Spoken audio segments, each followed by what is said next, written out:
Hello, this is Teresa. I'm back with a tutorial from Dare to be Artsy. I'll be showing you how I created this fall-themed fox card.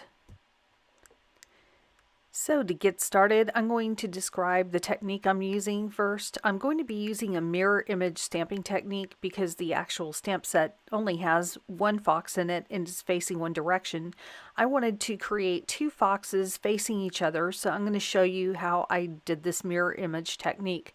I'm using the back of this other stamp because it is much larger than the fox is, and there's a lot of detail to it, so it should hold up to this technique. What I'm going to do is use this pigment ink, which takes longer to dry. I'm going to stamp the fox image onto the back of that other stamp, and I'm going to stamp a couple of times with the pigment ink just to make sure I have plenty of ink on the back of the stamp. And the way that this works is you take a piece of paper or cardstock, and I'm just showing you real quick how this works. You can see how I lifted up the ink off the back of that stamp and got it onto the back of my paper. Now I'm going to switch to a piece of actual cardstock and do the same thing over so that I have my first fox stamped down facing the opposite direction of the way that the stamp is actually designed. So as you can see, I'm setting it up again. I'm going to stamp with a black ink on the back of the other stamp that's in the MISTI. And once I have that done, I'm going to take the piece of cardstock and I'm pointing to where I want the image to be stamped. I'm flipping it over. I'm more or less lining it up so it is off to that one side. I press down on the paper very heavily just to make sure that there's a good ink transfer. What you will see is this first time it actually did not work well, so it looks like my ink dried on me before I could get the ink transferred. So I'm going to start over and do this a bit faster so that I have better luck the second time around. And so now I'm stamping it again on the back of the stamp, and I am going to do this twice so that I make sure to have plenty of ink whenever I transfer it over to the piece of the cardstock. And as you see, I'm pressing down like before. This time I made sure to do it a lot faster so that I could transfer the maximum amount of ink. And when I turn it over, this time I'm far more successful. There are a few little splotchy areas, but I will touch that up by using a marker in a little bit, and you'll see that in a moment. Earlier, when I started on this, I created two masks and Fussy cut those out. This set does come with dies, but I don't have the dies, and I wanted to make sure that I could cut directly on those stamp lines, so fussy cutting is really the best way to do this type of thing anyway. I put the mask on the fox that I'd already stamped on the right hand side, and I'm stamping the other fox on the other side.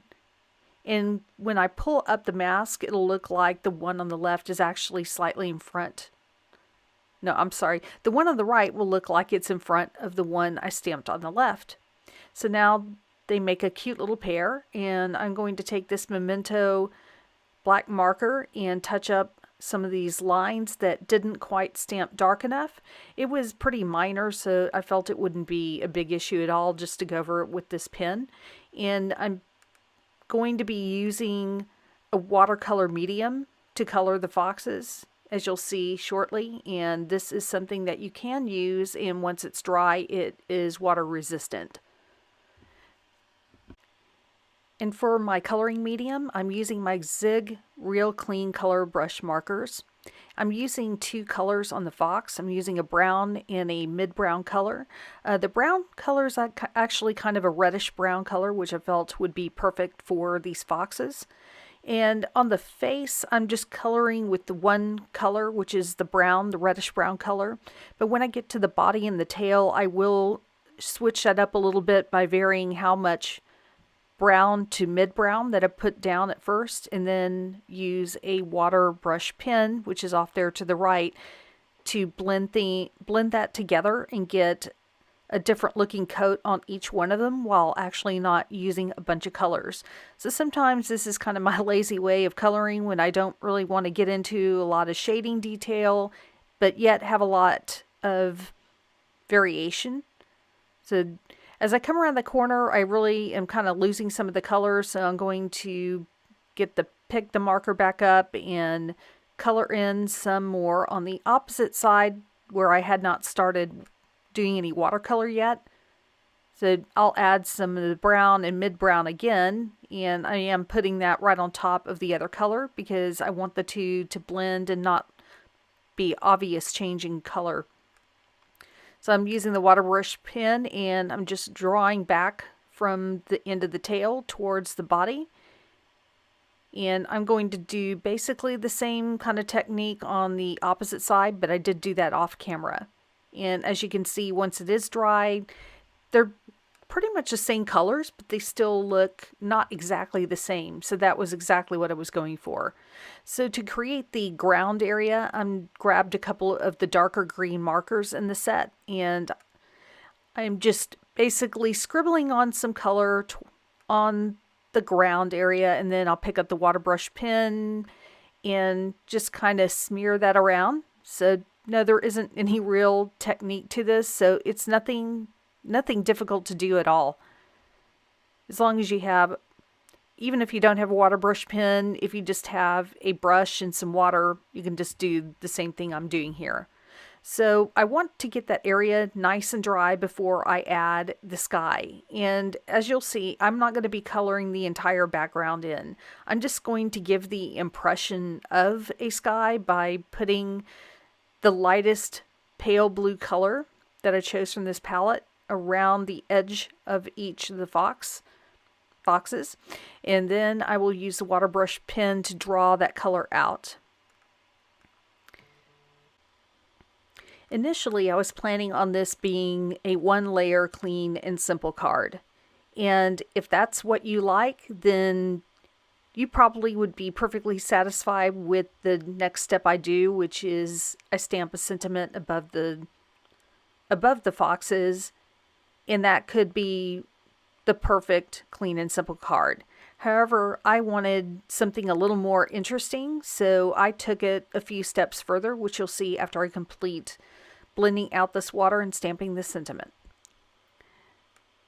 So now I'm stamping the sentiment, and at this stage, if you wanted to keep this a clean and simple card, you could absolutely stop right here after adding this panel to a card base.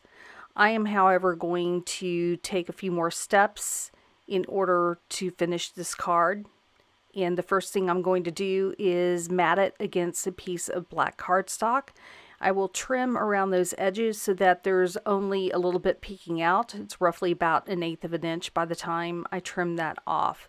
And I will put that on top of another piece, on top of a piece of the pattern paper. After I did so, however, even though the edges did look interesting underneath the white colored panel and the black matting behind it, I still wasn't satisfied with the overall look, so I decided it would be a fun idea to take advantage of the leaves that are already on the pattern paper and create like a partial frame on the left-hand side of the card. So I will take a piece of that pattern paper, and as you can see, I've fussy cut out 3 different leaves in 3 different sizes.